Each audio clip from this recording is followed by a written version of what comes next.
Hey everyone, thanks for being together at The Well and at Cobourg Alliance. And for those at the 180, we are so excited to continue in this teaching series we've called Why Church. And we've been going through some important themes related to misunderstandings related to the church and the fact that many of us, those of us who are part of the series, feel that for many people, the language that the Bible gives us about the church has kind of faded, and we want to go back and think about this in a new way together. So thanks for listening today.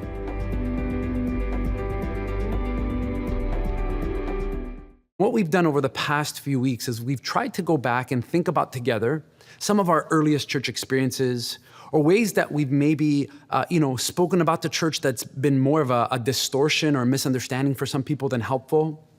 As I've been working on this series, one of the things that has come to mind is one of the most common things I've heard about the church, even just growing up. One of the things people have said to me is that the church should be like a hospital. I don't know if you've ever heard that saying, maybe you've used it. I think of the idea of how what people who say that, often what they mean is that when you go to church and when you gather with other Christians, there should be a sense of God's healing or restoration or a sense of hope. The problem is, as you think about that more, in our culture, nobody wants to go to a hospital. And nobody actually stays at a hospital or visits a hospital consistently. So even the ideas around church that might be helpful for us, actually, after a while, can actually create a hurdle for people thinking about what the church really is and what the church is meant to be. So as part of this series, we've looked at different themes related to the church by looking at the scriptures, by saying, God, if we go back to the Bible, would you help us understand the beauty, the mystery, and the mess of what it means to be the church and what it means that Jesus is doing something really special when his people gather together. Maybe you've already heard some of those themes, like that the church is the people of God who gather together. And we're not just the people of God who gather together, we're also the people of God as God sends us out to be witnesses of what he's doing in our lives and what he wants to do in the world. Now, if you're kind of still new to this conversation, one of the things we want to just mention, even in this particular session, is that the church is Jesus's idea. You know, I think of this wonderful story, if I have to go back and think about the idea of the church, is that one day Jesus is with some of his earliest followers. And as they're traveling, Jesus asks them this question. He asks them, what are people saying about him on the street? You know, maybe you're familiar with this story in the Bible. Jesus says, hey, what are people saying when they talk about me? And this is important because Jesus is actually visiting the hometown of some of his earliest followers. And he almost assumes that for his followers, they should be aware of the questions or the doubts or the struggles that people have around them. Maybe that's something that God is calling you and I to still do today. That we shall have kind of our ear to the ground, maybe listening well to the questions that people have or the doubts people have about church, about God, about religion, about the Bible. And at one point, Jesus asks them this question, and they answer, here's what some people are saying. They'll say some of them think you're like John the Baptist, or some of them think you're like a prophet. And at one point, Jesus turns the question on them, and he asks them, so who do you guys think that I am now that you see what I'm doing? And this is a beautiful passage in the Bible. This is what it says. Then he asked them, but who do you say that I am? And Simon Peter answered, you are the Messiah, the Son of the living God.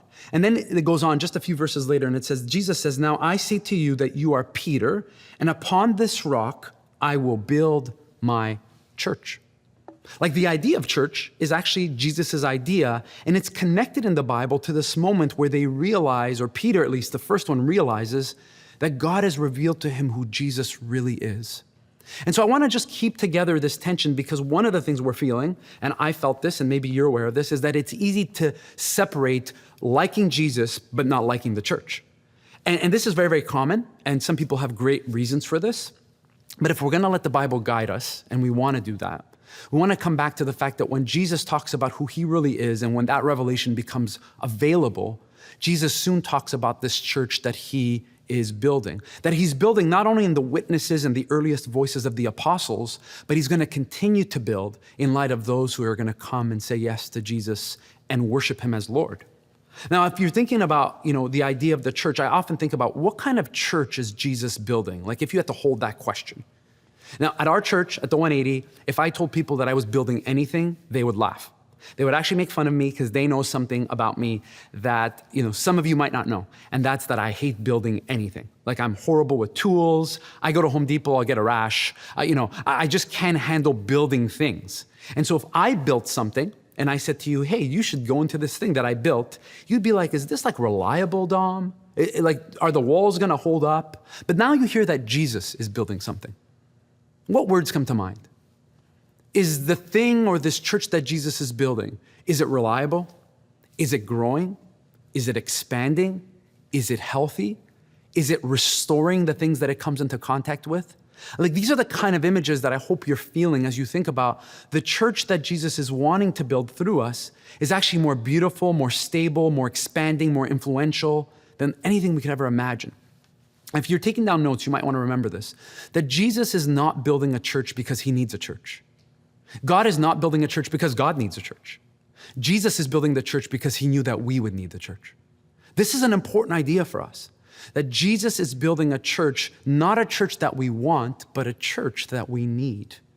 And there's something about this teaching series that we hope is going to help you continue to welcome in a way that God speaks to you and says, God, I've had some pain and hurt and some horrible memories related to church. Maybe for some of you, you have no memories connected to church because this is such a new experience. But whenever you think about church, I want you to think about it that this is something that Jesus gives to us. It's God's gracious ways to give us a community of people that we are going to need to grow with, that we're going to need to learn with, and to continue to be stretched with. And as we do this, it brings God great glory, that there's a people that are doing this together. Now, there's actually a church in the New Testament that struggles with this. It's a community that we know have two letters connected to them in the Bible. One of them is the letter to the Ephesians. It's a church in a region called Ephesus. And later on, there's this pastor, leader of the church, who's sent there to help this church because they're in trouble. His name is Timothy. And actually, one of the things that we know about what's said about the church in this letter, I want it to be the focus of this teaching this morning, or just today. It's this idea that the church is a place where we always get serious about the truth. Just let that sink in for a little bit. That the church should be a place where we care about the truth. Maybe you never thought about that, but one of the things about the church is that we are people who are more open and more sensitive and more humble to hear the truth that God has for us. The truth that we need his help to experience healing. The truth that in our own strength, we can never find wholeness and healing. So this idea of the truth is so important, and it's connected to the language that we have Paul sending to a leader at this church in Ephesus. Let me read it for you and see if you kind of notice the imagery. He says this, so if I am delayed, Paul says, if I'm delayed in visiting you at this church, you will know how people must conduct themselves in the household of God. I mean, that's a beautiful image for the church. It's kind of like the space where the presence of God is. Right? This is the church of the living God, which is the pillar and foundation of the truth. I mean, I don't think I would have ever picked that kind of language to talk about the church, but to hear that the church is the pillar and kind of almost the foundation of the truth can feel weird. I mean, it feels weird to me. Because I have memories of the church in Quebec and in the context that I'm in, where the church doesn't really resemble a place that cares about the truth. In fact, the church for many people is a place that uses the truth and has abused the truth to control people. We have categories and terms that we think about when we think about a colonial image of the church, where the truth was used to abuse people, to silence people. And the beautiful image of the Bible where the church should be the place where people care about the truth and are very humble and aware of the sacred calling of the people of God to build their lives on the truth of Jesus kind of has faded in our culture. So I want to just mention that maybe we should take some time and almost even in a repentant kind of way admit that we have failed to live up to this beautiful image of the church really caring to be the foundation of the truth. That doesn't mean we have all the answers about all things, but it means we are the ones who go first when we say we are open to hearing the truth that God has for us. We are open to submitting to the truth that Jesus really is Lord and that we need him in our lives. So I want to spend time talking about this idea of the church and the truth. One of the things about our culture is that more and more we're struggling with figuring out who we can trust and whose truth is the real truth. Maybe you've heard this. These debates are been going on for years. You know, I think in my context, I think of many people who would say, you know what, you have your truth and I have what I believe is true. And so let's just keep like religion or politics like private, like it's none of your business. And even in church, sometimes we use language like, you know, what I believe in my heart is my business and what you believe in your heart is yours. And after a while, the idea of truth kind of fades and becomes kind of messy, and we feel like this confrontation and battle in our culture. Now, a few years ago, the Oxford Dictionary shared that one of the words that was kind of becoming more popular than ever and became the word of the year was the word post-truth. I have just a really simple quote that according to the analysis that was done, during that year, the usage of post-truth increased by 2,000% over the past year. Just think about if you want a trend for how our culture thinks about truth. That over that year, as they were looking at people's search engines and questions people had online, the word post-truth came up consistently. Now, this should matter to us if the Bible talks about the church caring about the truth. It matters to us because we're living in a time where people kind of don't know who to trust when it comes to the truth.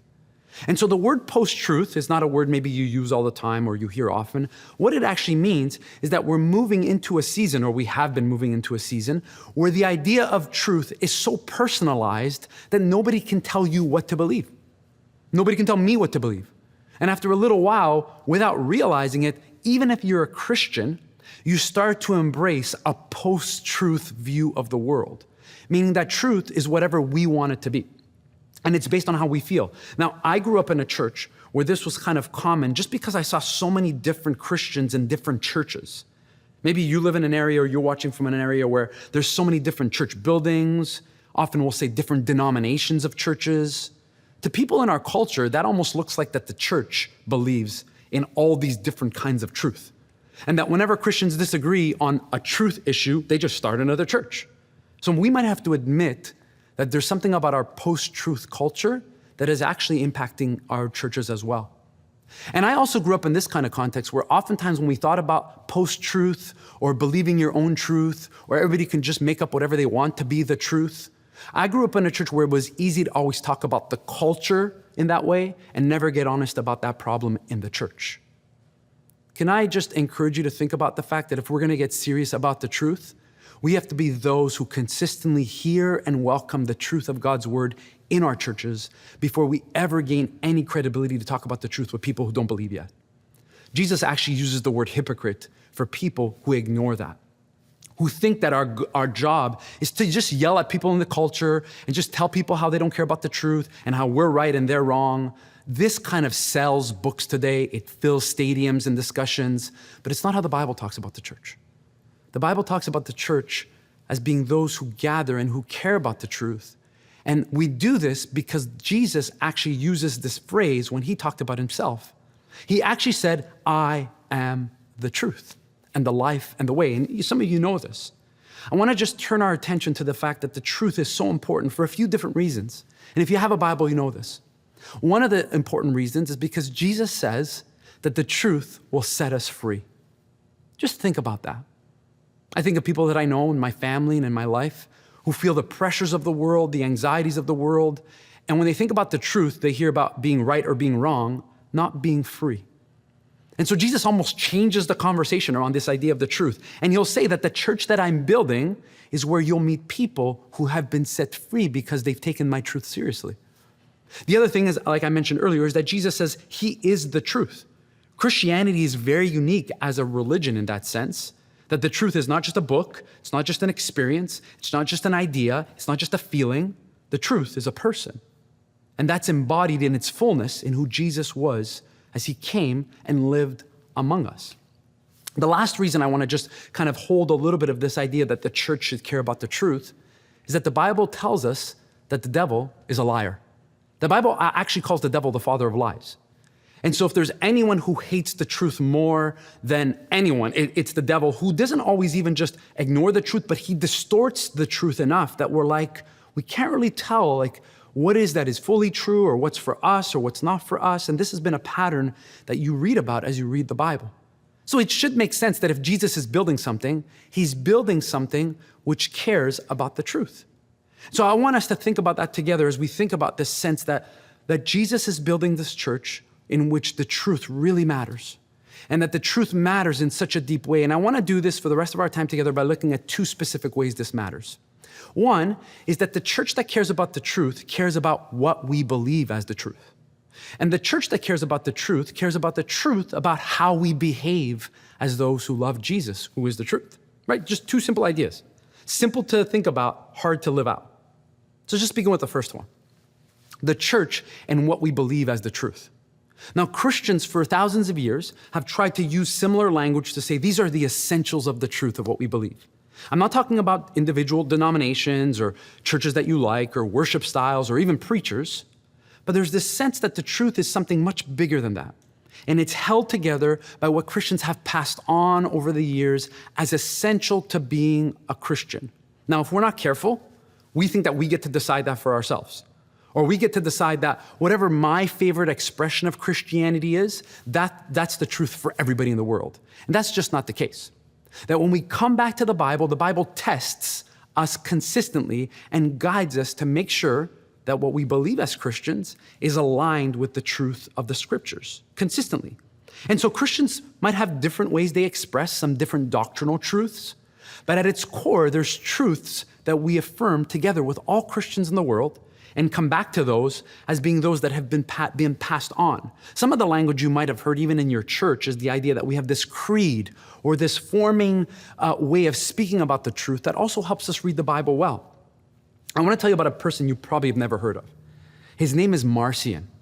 Marcion is this leader in the early church times. And one day he decides that as he's leading the church that the people need some books to put together. And actually Marcion is one of those people in the early church times that decides he's going to put a list together of some books that people should read if they want to know the truth about Jesus. If you know about Marcion, you know that he created a real problem. Because although maybe his intentions were really, really nice and good, wanting to give people a list of books to read before the Bible had come together, one of the things that the early leaders of the church noticed is that Marcion had left out the Old Testament in the list of books that he put together. Let's just think about this. He thought that if we want to learn who Jesus is, we're going to read some letters and they're not going to include the letters of the Old Testament that Jesus himself read, that Jesus growing up would have heard as a young boy, as he learned the Torah and went to the synagogue, right? So right away, there was a sense that one person alone could not decide what they thought the truth would be around the books that would be in the Bible. Christians very quickly said, if we're going to have the truth that's going to be embraced by all Christians, we're going to need the Old Testament in that list. We're going to need some other books that Marcion had removed from the Bible and not put in the Bible. And so early on, Christians had to differentiate between my experience of truth, what some people would even say my version of Christianity, and the truth that all Christians have come back to as reliable and trustworthy for all of us. What we believe about the truth is really important. And the only way we get serious about this in a post-truth world is we keep coming back to the Bible, and we do this with other Christians. We do this as the church. And we do this in such a way where we care about learning and remembering that Jesus is present with us because he is the truth. And we are the church that he is building. Now, into the New Testament, as we read some other passages that help us to understand this, Peter, who likely was the person who was with Jesus, who heard Jesus talking about building the church, writes to some Christians, and this is what he says at one point. He says, as you come to him, as you come to Jesus, he calls Jesus the living stone, rejected by humans, but chosen by God and precious to him. You also are like living stones. We are being built into a spiritual house to be a holy priesthood, offering spiritual sacrifices acceptable to God through Jesus Christ. Peter uses this beautiful building language. You maybe heard it, right? That Jesus, as he builds his church, is not using bricks, but he's using living stones, which are me and you, like living people who care about the truth, who care about our culture that needs to hear the truth. But first and foremost, we are people who have heard the truth for ourselves. We have heard it and we have submitted to the fact that Jesus says to us we need to surrender our lives as part of embracing his truth. And if you notice something else about this beautiful language that Peter uses, about these living stones and about Jesus being the living stone, right? And how the church is being built with this imagery, he also puts in just in a little kind of simple way that there were those who rejected Jesus, the living stone. They rejected Jesus. Just think about this. If you're familiar with the Bible, you know this, that one of the reasons people rejected Jesus is because he told them the truth. He told them the truth about their hypocrisy, the ways they had misunderstood some of the biblical passages they were reading that pushed people away rather than helping them know that God loved them. It's such an important warning for us that as we think about the truth, we also think about the tendency we might have to reject the truth. Before we will ever be a church that deals with the complexities of a post-truth culture, we have to be people who are honest about when we sometimes reject hearing the truth. This is like the second point I just want to end with. Remember, we looked about what it means to be those who believe the truth, right? And what does that mean and how we do that with other Christians? But we also want to talk about what it means that we behave as people who embrace the truth. Talking about how we behave can be weird. The Bible uses the theological language around holiness or around being sanctified, about being transformed, having like the deeper life language that some of you are familiar with, right? But I want to just say one little thing before I talk about this, is that sometimes when we talk about how we behave and how we honor God and how we behave, people might hear that as how do we earn our salvation. So right off the top, let me just say, we're not dealing with any of that language because that's just not true. None of us really can earn our way to God. None of us are trying to be more perfect so God loves us more, right? We actually care about behaving in a certain way because we are already loved. Because Jesus loved us when we didn't even know how to love him.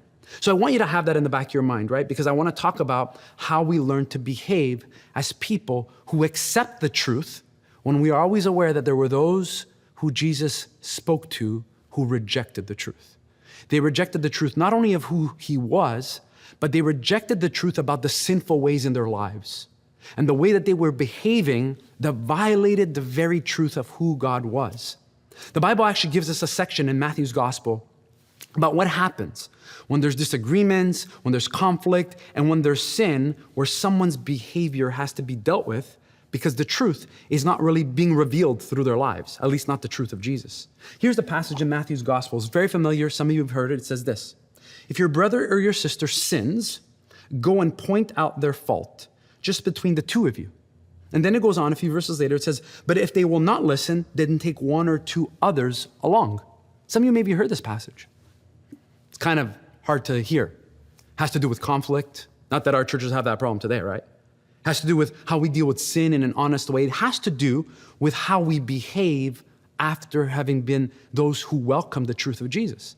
And it talks about a particular kind of sin that we notice, maybe in someone in our church that we love, or a family member, and someone who's committed to grow in the way of Jesus. You know, every time I read this passage, I think of a time in my own life where some key mentors approached me about something that I had said, actually during a sermon, that I said in a way that wasn't the most gentle and kind and clear. I mean, maybe it wasn't an extreme sin, but it was something that needed correction. And they approached me and they mentioned this and they showed me, and because we live in a digital age, I just watched the video and they were right. And to this day, I'm so grateful for those leaders because they were telling me something because they loved me, because they really wanted me to grow and learn and practice what it means to confess or to admit that I had made a mistake and needed correction. Now, it can get worse, right? This passage is talking about not just a correction of a little misunderstanding, but about sin. And it says that 2 or 3 people should approach someone. And actually it highlights how easy each of us could reject hearing that from someone, because I, and likely you, have never met anybody who likes to be told that they've done something wrong. You know what I do? I just make excuses. How about you? Maybe you blame someone else. Let's blame the government, blame the pastor, blame our parents, blame our family of origin. But to hear someone say, hey, I've noticed this pattern in your life, and to love Jesus and to love his truth is to behave differently. I mean, to hear that and to be like, wow, thank you for helping me with this is really hard to do. If we're gonna be the church that cares about the truth, if we're gonna be the church that shares about the truth, we are also the church who has first heard the truth and welcome that for how we behave. Maybe this is a moment for you to think about this in your own life. Maybe some things that people have said to you, or a pattern, or if you're married, a spouse or a really close friend has brought things to your attention. And Jesus wants to say to you, hey, this matters, because if you can hear the truth I have for you, I will set you free. Part of that freedom is a season of confession, a sense that because Jesus loves us, there's no shame in admitting that we're not behaving in ways that celebrate the truth and the transformation that is available to us. But the last part of this section, that when a person is told the truth, if they reject that, The last section of this passage is profound. It says this: if they still refuse to listen.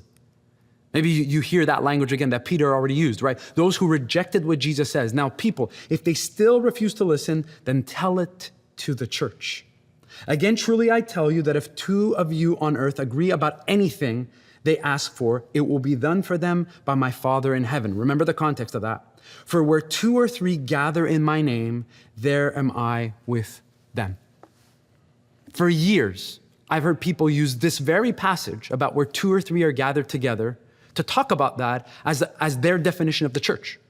And they pull those few verses out of context and don't realize that these verses of 2 or 3 gathered together is given to us in the context of dealing with conflict in the church. It's not just like verses for us to use so that we can just hang out with our friends at a coffee shop and call that the church. It's actually a verse in the Bible that reminds us of how much we should care about the truth.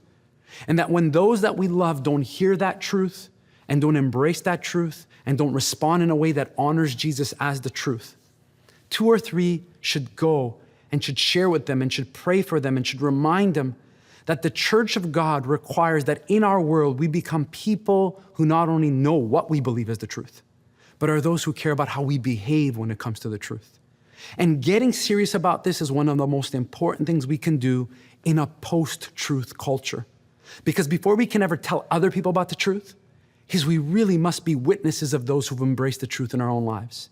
And so maybe for you today, the idea of church and the idea of understanding the church and the truth is kind of new. And maybe you've had bad experiences, or you think of someone just telling you what to do or not telling you what to do. The church that Jesus is building is so much more beautiful than that. And as I wrap up, I want to remind you that it still remains a church, not that God needs, but the church that Jesus knew we would need, not the church that we want. And that when we live in this truth and when we embrace the beauty of this, other people begin to see in us that there's a living truth that can set them free. Let me pray for us. God, thank you for the gift of your word and the gift that we are today still learning what it means to trust you, Jesus, and the truth that you have for us and the kind of truth that sets us free. I pray that as we continue to learn about the church that you are building, that you would help us to find new language and new ways to invite the people in our world and the people that we love to say yes to you so that they would be part of this beautiful community that you are building. And we pray all of this in your name, Jesus. Amen. Thanks for listening, everyone.